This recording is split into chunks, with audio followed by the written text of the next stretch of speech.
Um, Hope everybody is well. Good to see everyone.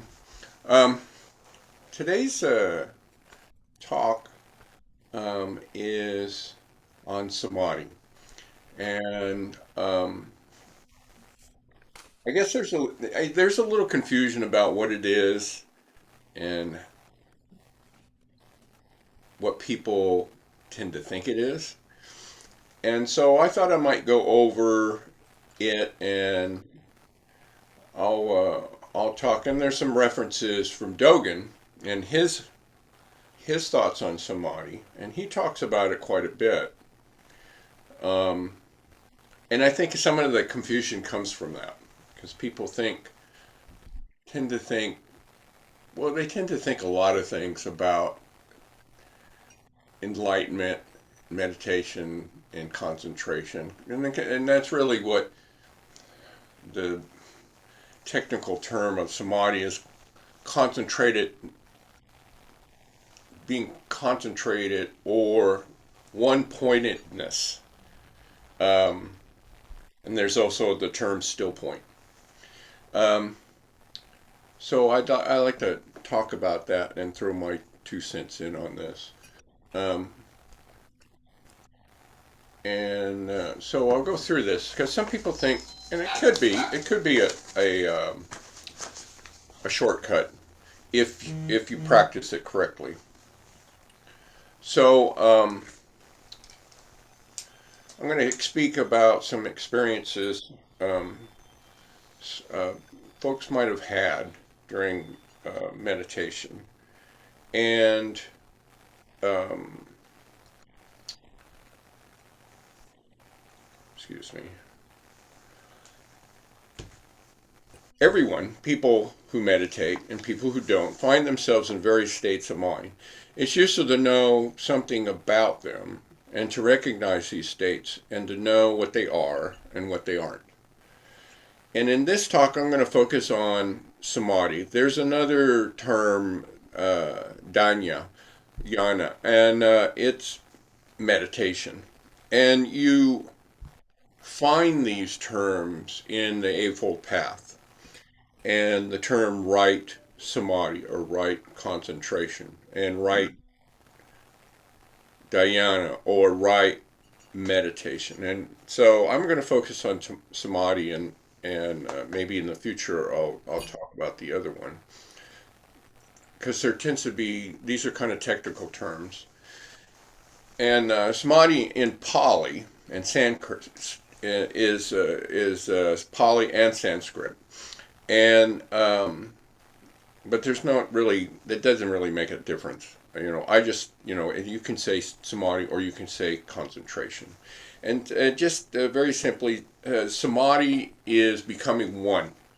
And this is another overused thing, I'll become one with something, one with the universe, one with my lawnmower, one with my, whatever you might be doing. And so, but it's kind of misused. So the preliminary process of actually becoming one with an object of meditation, simply put, is a matter of being without self. So dropping who you are away. I'll clarify the relationship and difference between the two by actually going through them in practice. There's no better way. So, this, as I say, I'm going to talk about this, but this gives you something to work on during meditation because doesn't, talking on it doesn't really solve it. Um, Buddhist thought can be very difficult and complicated, especially for Westerners.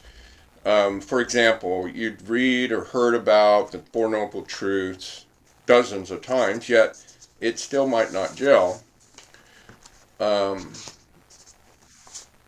we may sense something really profound being accurately described, yet there's still the sounds kind of strange and foreign, far away from our own experience. The actual practice of Buddhist meditation can be a great shortcut here. Very simply, through proper meditation, each of us can discover and verify the basic truths of Buddhism for ourselves. And that's the always the best way. And that's what the Buddha said, is says don't take my word as the truth, but find that truth yourself or verify what I've said. This is not just a matter of belief in faith or intellectual knowledge or understanding. Through your own experience, you can at least get a taste of living Buddhism. So I invite you, as much as you wish, to enter into this practice and realize it for yourself. Um, then we get to the, how are we living and practicing?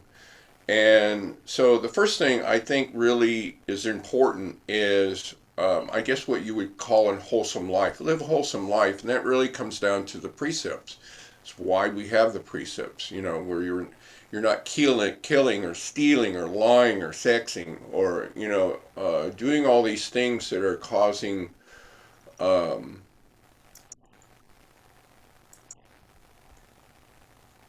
turmoil and suffering. So, and if you're doing those things, that now is a great time. Always now is a great time to stop that, or at least try to minimize it. Sometimes it's hard to do. We have if you have a dangerous spider in your house, or uh, we had bees in our tree the other day that were burrowing into the tree, and I really have to think about how I'm going to deal with this, um, and weigh the karma of it. So pursuing a spiritual path is full with a mind full of delusion and desires, like putting on weights to cross a river. Even worse, some people assume that all they need to do to get enlightened is they don't have to worry about it. Otherworldly things and mundane things. And this is like trying to get out of quicksand with weights on. There are preliminary meditative practices that can help you work through all these things. And they've been detailed in a lot of books and lectures and all through the years, and you've heard all these things. Is that my point here is living a proper, honest, moral life contributes to a pure meditation practice. And in our practice, in turn, contributes to a whole, some truly content lifestyle. They are both crucial and should go hand in hand, reinforcing one another. So then you have a great base to begin with. And so then we come to samadhi, which enter, sustain, deepen it. And its meditation's not so difficult, though it does take some time and discipline. If you learn it properly and give yourself into it for a while, you'll see that it's not as difficult at all, as many of you know, and you've been meditating and practicing a long time. But indeed, it is distracting mind that is the difficulty, the thoughts that arise in our mind. So to begin, there are many good ways of becoming one, of entering the state of samadhi, by focusing on one thing, for example, whether it's our breath or whether we're counting. So that's a great way of maintaining that concentration. And so our awareness tends to get scattered and wander off. So we start by gathering our awareness, gathering all that energy and focusing on each breath, or the number one, and actually becoming one with the practice. For some people, the beginning is quite difficult, but if you continue and train your mind and stop wandering off, a genuine wholesomeness, a focus, a concentration naturally emerges. This is already a state of oneness, of samadhi. And it's in that training. It's wandering off and pulling it back, wandering off, pulling it back. It's that constant pulling back. You come back to that point.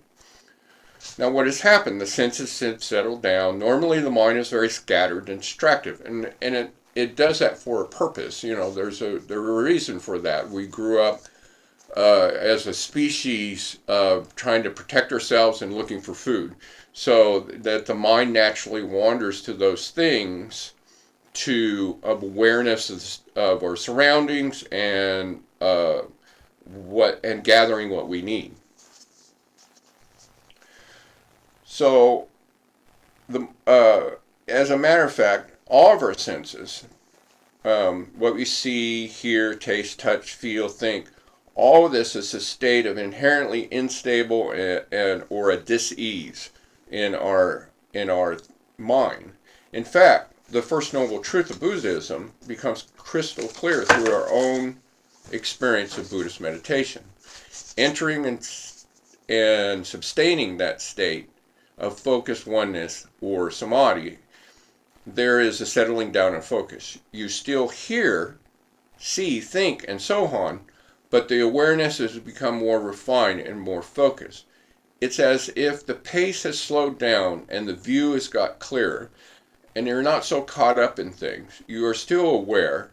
In fact, you might be more aware, but the mind is not so divided and distracted. And I would say I remember the first time this has happened for me because I was in a fairly noisy place. A lot of things were going on, but I was doing my practice, and all of a sudden I really felt like the noise got smaller. The awareness I kind of became that bigger container that's been talked about. I wasn't so much focused on what was nearby, but more focused on a larger sphere. So it really did change for me. And this is already the state of samadhi, where you're not so distracted. You're practicing properly, and as long as you notice this focus, this natural gathering of awareness, there's nothing mysterious about it. In fact, that anyone can experience simply by devoting some time to practice with zazen.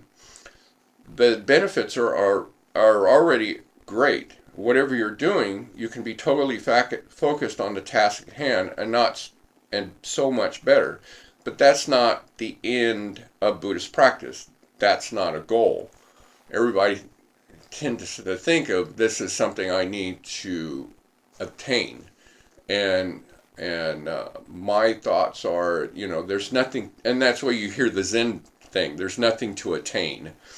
And so that's beginning to understand what samadhi is. It says once you enter this, any state, it is important to clearly recognize what it is and what it isn't. See it for it is. Yes, there is a calm clarity and a focus there. This shows that we are, in a sense, going in the right direction. And this is the first clue that we're doing this right. But it is also clear that it is itself a temporary state that we go into and come out of. It is clearly not the end or the goal of Buddhism, not the end of the disease. It is at best a temporary lull. Experience it and know it for yourself for the value and the limits, but then move on through. A lot of people go to this state and then they stay there because they think this is the end product. And then it becomes nihilism. You start cutting off things in your life. If this state is sustained, deepened, and refined, what will you experience? And so you've been practicing for a while, and what is the first sure sign? In the early Buddhist meditation manual stated over and over again, the first sign that you've entered in this calm state of joy. And you see this in our Metta Sutta. There's a joy.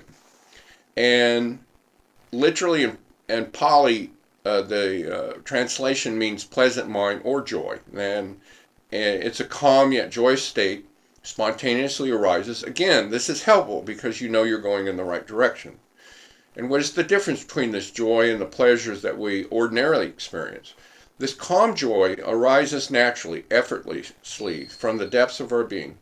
It is a joy that arises precisely because there are no gross conditions present. It is a joy that arises out of being relatively at ease, not chasing after, not being chased by anything.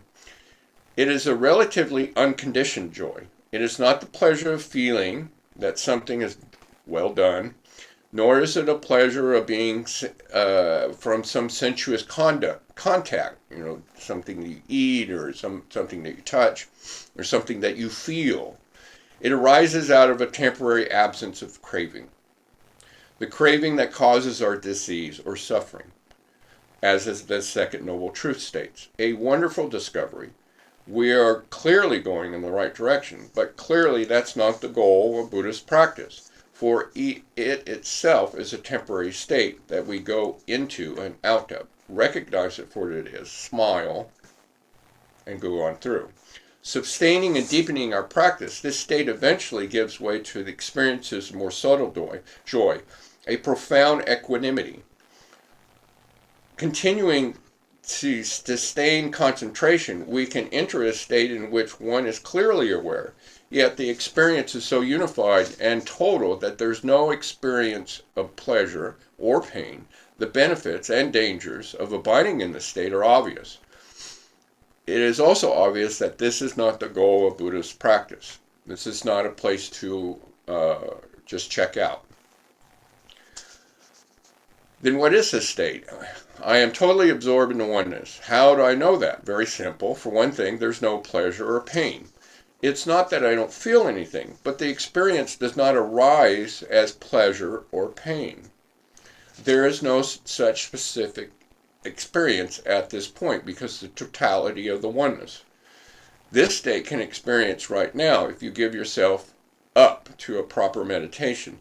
There's nothing special about it. Don't mistake it as some kind of weird, bizarro world that we just go to. It's not.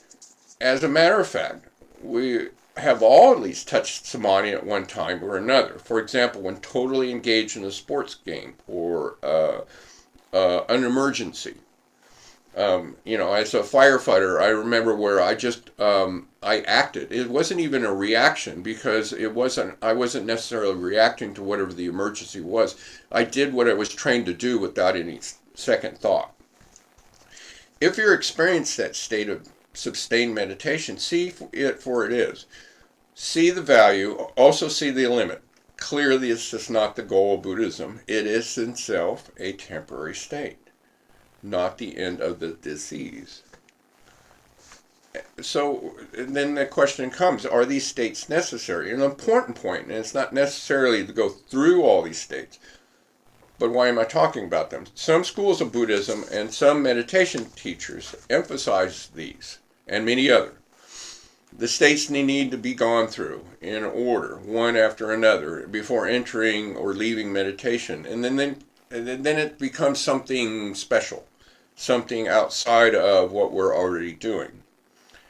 And sometimes I guess that's helpful, but that's not our practice. And I'd like to, because Dogen talks about, as I said, Dogen talks about samadhi in several spots, and this is the Nishijima cross version of the Shinobu Ginzo. This is volume 1, and in the very first and it's called the Bindawa, which is translates as a talk about pursuing the truth. Down in, he says,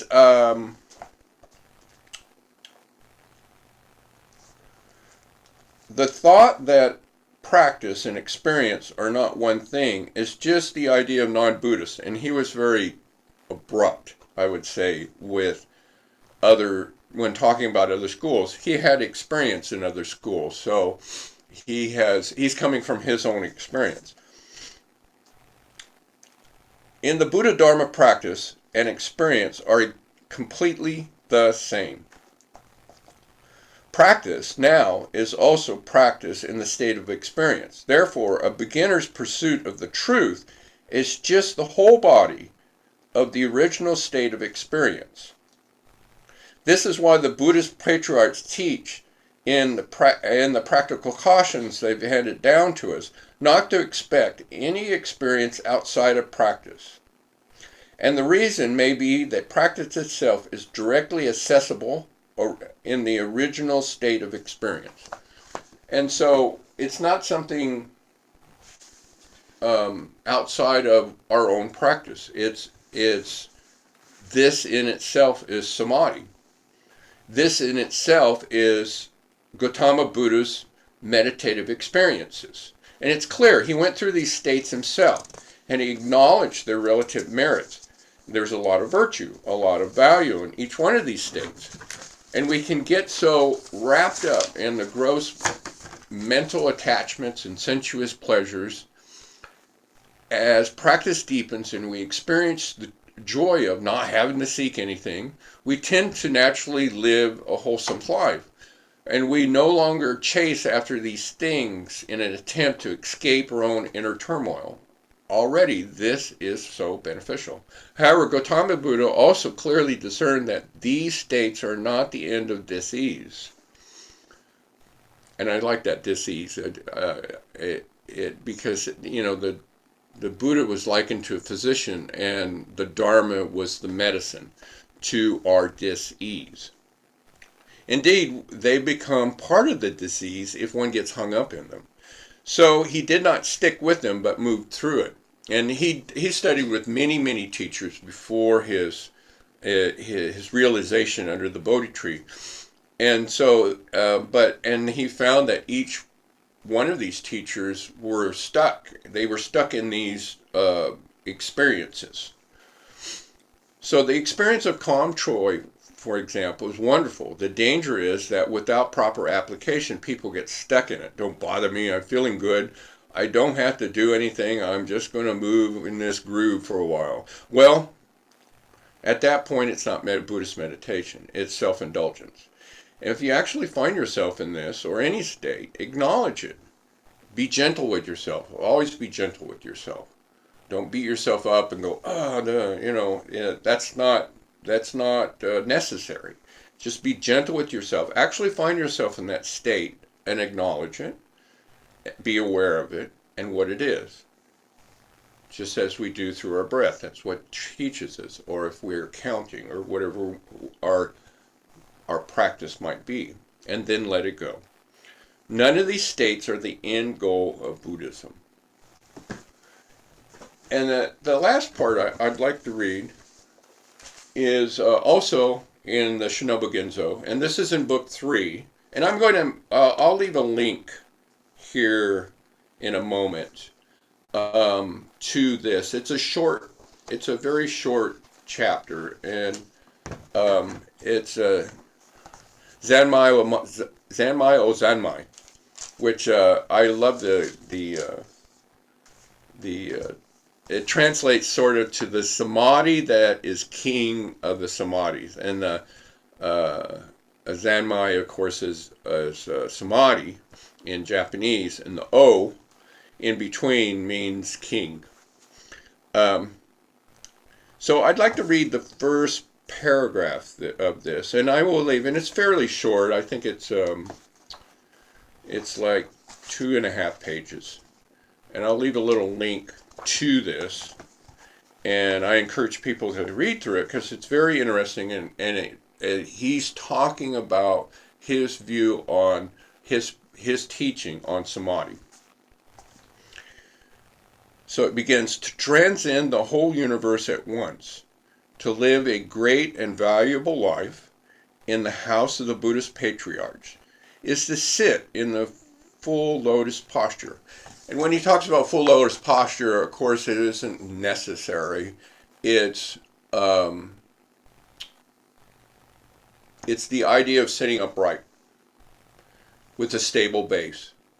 And so in other translations, you'll hear something different. So it's not so ableist. Some people get hung up on postures. And so what he's saying is be stable and be upright when he's talking about the full lotus posture. To trend over the heads of non-Buddhists and demons, to become, in the inner sanctum of Buddhist patriarchs, a person in a concrete state, is to sit in the full lotus posture, once again, stable and upright. To transcend the supremacy of the Buddhist patriarch's supremacy, there is only this one method. Therefore, the Buddhist patriarchs practice it solely. having no other practices at all. Remember, the universe in sitting is far different from other universes. That's an interesting line, isn't it? The universe in sitting is far different from other universes. So are we going somewhere else, or are we in that universe already? Clearly understanding this truth, Buddhist patriarchs pursue and realize the establishment of the will, training, the state of Bodhi, and nirvana. Just in the moment of sitting, investigate whether the universe is vertical or whether it is horizontal. Just in the moment of sitting, what is the sitting itself? Is it a somersault? Is it a state of vigorous activity? Is it thinking? Is it beyond thinking? Is it doing something? Is it not doing something? Is it sitting inside of sitting? Is it sitting inside the body-mind? Is it sitting that is free of vestation of thousands and tens of thousands of points like these? Sit in the full lotus posture with the body. Sit in the full lotus posture with the mind. Sit in the full lotus posture, being free of body and mind. And I thought that was very, it's a lot to digest there. But he's saying, this is our practice. This is our practice. When we sit, this is our samadhi. This is our enlightenment. This is when you know you're going in the right direction. And it's nothing else. It's not a special place. And of course, you've heard that it's nothing special. And that's the great teaching, is that it is, but it isn't. And that's I think the Western mind has a hard time catching hold of that. I know I did. And I still do. I still inquire and try to figure out, am I just tuning out the world, or am I doing something that is not that? And so, as he said, ask those questions. Really inquire into your own practice, and of course work with your teacher, work with Bruce, and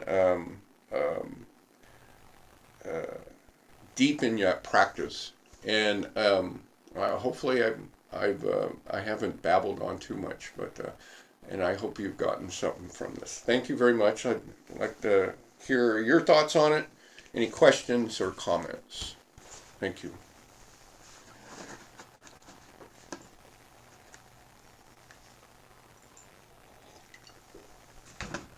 I'll put that link in right now.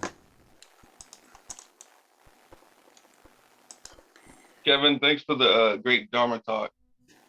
You're welcome. And my question I had was, you wanted us to recommend reading Shobo Genzo. It's a little off topic, but is there any tips for reading Dogen's Shobo Genzo? It's difficult. That would the first thing I would say. He writes poetically, and it's it's been translated. He wrote in an old way. He was very knowledgeable of language, and whether it was Japanese and Chinese, and so there's some difficulty in the translation. So I always, when I read Dogen, I look at it from, I try not to be so much intellectual or take it at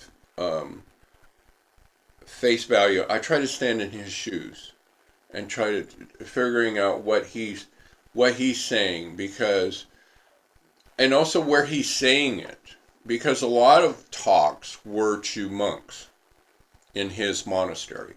Other talks were to lay people or people of outside of the monastery. So he addresses things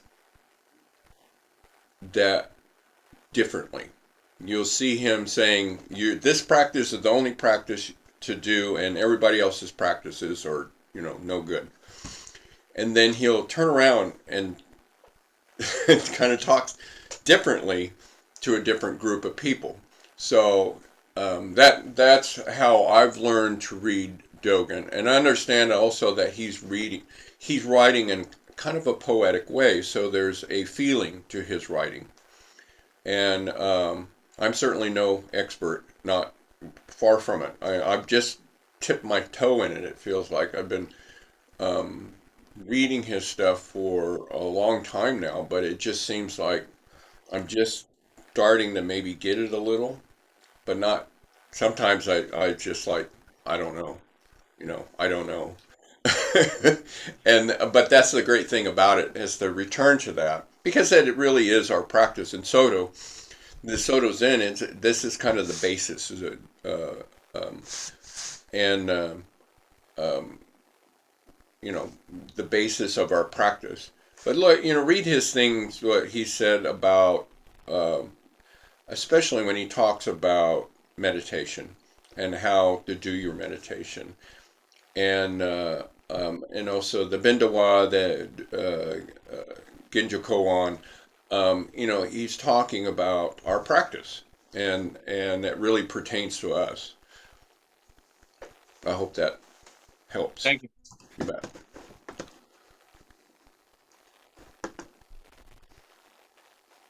Yes, Gene. Hi. Is what you're talking about a little bit like, do you recall the book by Robert Pirsig, Zen and the Art of Motorcycle Repair? Yes. I mean, when I first read that, I just read the narrative. I couldn't get his spiritual thoughts at all, but then later I read it again more recently and understood where he was going with that. So I guess he was saying when you're dealing with a motorcycle, like you said, an inanimate object, you're I don't know if you can be one with it, but maybe that was his idea. And you have to think about its maintenance. It's a mechanical object. You got to adjust the this, that, and the other thing, and make sure it has the right fluids. Yes, and I think that's really what when we're talking about becoming one with something is that not only totally immersed in it, um, and not distracted, but you're still aware. There's awareness. You're not lost in thought because there still is awareness. And it's always the teaching is always, somehow the absolute is different from the relative, but just remember that the relative is within the absolute. So there's awareness of our world around us, and we're not checking out. Um, so and what he was talking about, as far as working with machines, is that they were his he they got their almost his total attention to what was going on and to understand what was going on. And I think that was the teaching. I read that long ago. I think it was probably one of my first books that kind of introduced that thought beyond kind of the cursory um, idea of Zen. And so, yeah, I think that's where he was going with that. Yeah, I would have. I mean, for me, I would have called it being in the zone. You Yes, know, I yes, wouldn't elevate it to whatever. But when you're in the zone, you're concentrating. Like in a project I have around the house, and I'm not scattered. I'm not impatient, and thoughts come, and I get ideas for how to finish the project and do it in a little bit better way. And at the end, I'm satisfied. But that yeah, doesn't happen. That doesn't happen all the time. So no, it's nice no. when it does. So yeah, that flow state where you're flowing. Flowing, yeah. Thanks. Thank you. Yes, Brian. Gary, I think Gary was next, right, Gary? Go ahead. Go ahead. Which translation of the Shobo Genzo. Are you dealing with the one by Tanahashi? Uh-huh. Yeah, that one was through, I think, in with San Francisco Zen, I think. The one I'm doing is the Nisajima Cross translation. It has four separate volumes, and I picked these up many years ago, and was overwhelmed by the volume of it. But this one's probably one of the better translations, or more accurate, because sometimes as I talked about the idea of full lotus in other translations, and I think maybe the one that you're talking about is that they tend to be not ableist. And Not so what? they didn't want to turn people off saying, oh, I can't do this because I can't do full lotus, or I can't do half lotus. And so where they were moving towards is an idea that, as I said, it's not don't get locked into the posture. And what he's saying when he says this is the full lotus posture, your mind is in the full lotus posture, meaning that it has a stable base, and you're sitting upright. You're upright. And metaphorically too, your mind is you have a steady base, as he said, living a wholesome life, and you're being upright in your mind. And so that was the idea of all that, kind of metaphorically. If you can do the full lotus, that's great. I can't. I used to when I was younger, but now it's all gone. And but I still try to sit as stable as possible, and as still as possible. Yeah, I just want to share with you back in 2016, I bought this book, Yes. 1,100 pages. It's got the whole Shobo Genzo. Hmm. The price at that time was $100. Of course, that's for all four volumes. Yeah. I mean, it's overwhelming, but it's all there in one hardback. You can probably still buy it because it's a classic. The one from the Treasury of the True Dharma Eye. Yes. Yeah.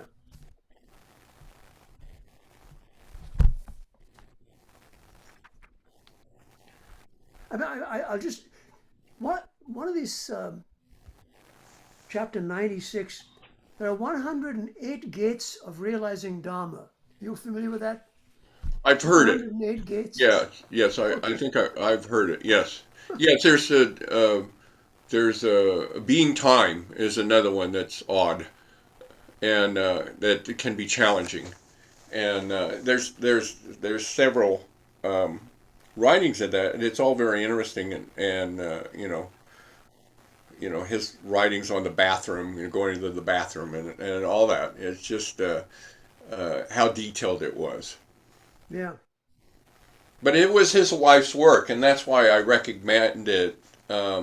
Is understanding this was something that he worked on his entire life, and was, I believe, I don't know, after he passed, his students put it together. So you will have the idea that maybe somebody added something, to the pot. Uh-huh. But yes, it was his life's work.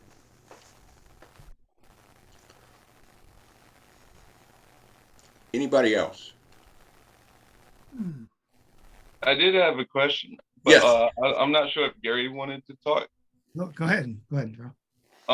I do have a book. Like I don't know. It's basically like Shobogenzo. It's a small little book. It's called Shobogenzo Z Monkey. I don't know how to pronounce it, but it's a Hmm. little white book. I don't know. Like that's like my starter to Shobogenzo. Right. I Yeah, don't know. that has pieces of it, and I think that's a wonderful way to start. Another one is Moon in the Dewdrop, or Moon in the Dewdrop, and that's another that takes out probably the more important pieces out of the Shinobu Genzo and puts them in a more readable manner. And so that would be another one I would recommend if you didn't want to drop the cash. But there are sources around where you can get large online pieces of the Shinobu Genzo. You know, a lot of people have done a lot of work, so it's just a matter of typing it in PDF. You know, Shinobu Genzo PDF or something like that, and you probably come across the translation. I'm not sure which translations they would be doing, but the one I put up is just that chapter of the King of Samadhis, and but there's plenty of others that are out there.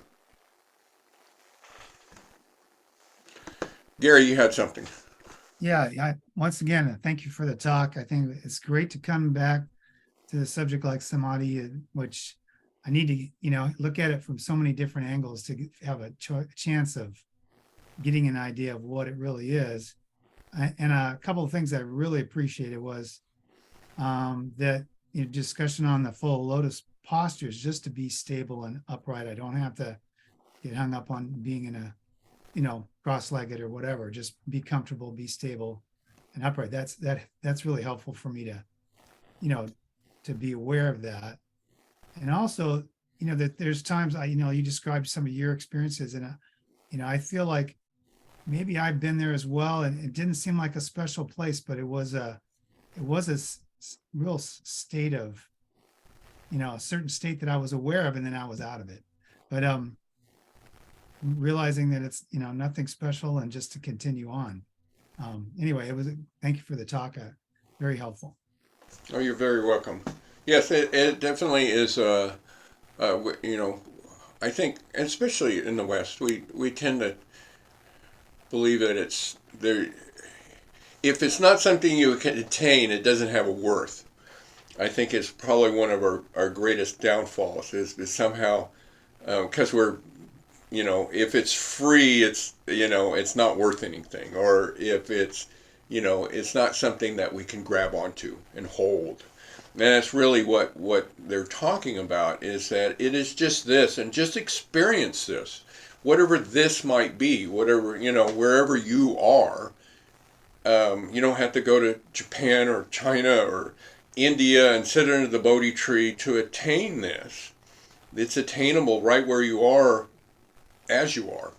Nothing special, but you do have to practice. You have to do the practice, and then the idea that your practice and your experience becomes it's one thing.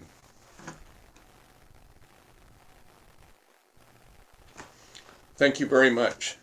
I hope everybody has a great weekend. It's going to be a little warmer, and so enjoy it. I will be thinking of you. Let's do the refuges.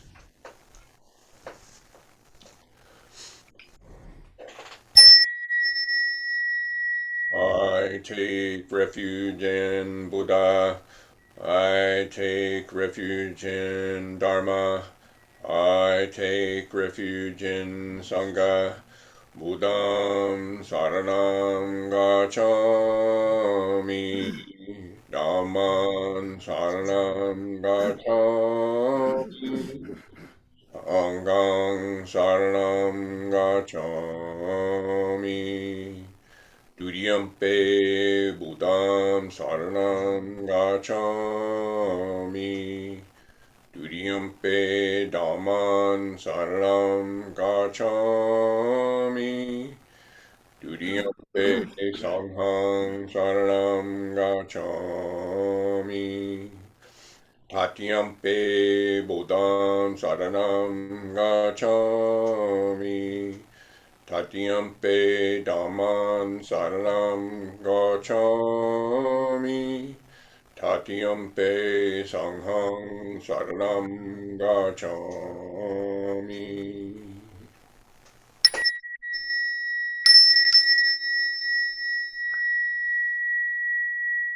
Thank you, everyone.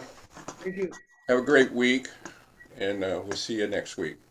Great. Thank you. Thank you. Bye-bye.